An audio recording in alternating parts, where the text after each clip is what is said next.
পশ্চিমবঙ্গের বেলেঘাটায় বিজেপির mega show. শেষ লগ্নে ভোট প্রচারে ঝড় তুললেন ত্রিপুরার মেয়র ও পুরুলিয়ার সাংসদ।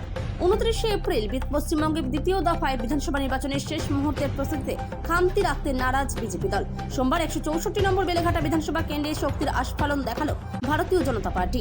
বেলেঘাটা বিধানসভা কেন্দ্রের বিজেপি দলের প্রার্থী পার্থ চৌধুরীর সমর্থনে এদিন এলাকায় আয়োজিত এক বিশাল র্যালিকে কেন্দ্র করে সকল বিজেপি কর্মীদের মধ্যে ব্যাপক উচ্ছ্বাস লক্ষ্য করা গেছে। বিজেপি প্রার্থী পার্থ চৌধুরীর এই মিছিলে এদিন সামিল হয়েছিলেন একঝাঁক হেভিওয়েট নেতৃত্ব।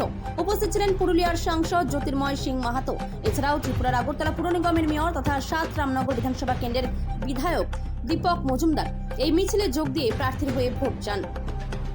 নির্বাচনী রণকৌশলের মাঝে এই হাই প্রোফাইল প্রচার কর্মীদের মধ্যে বাড়তি উন্মাদনা যোগায়।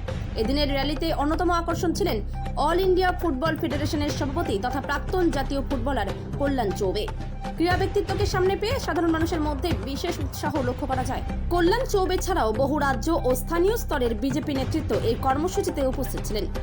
ত্রিপুরা থেকে বিক্রম কর্মকারের রিপোর্ট, বিগ নিউজ বাংলা।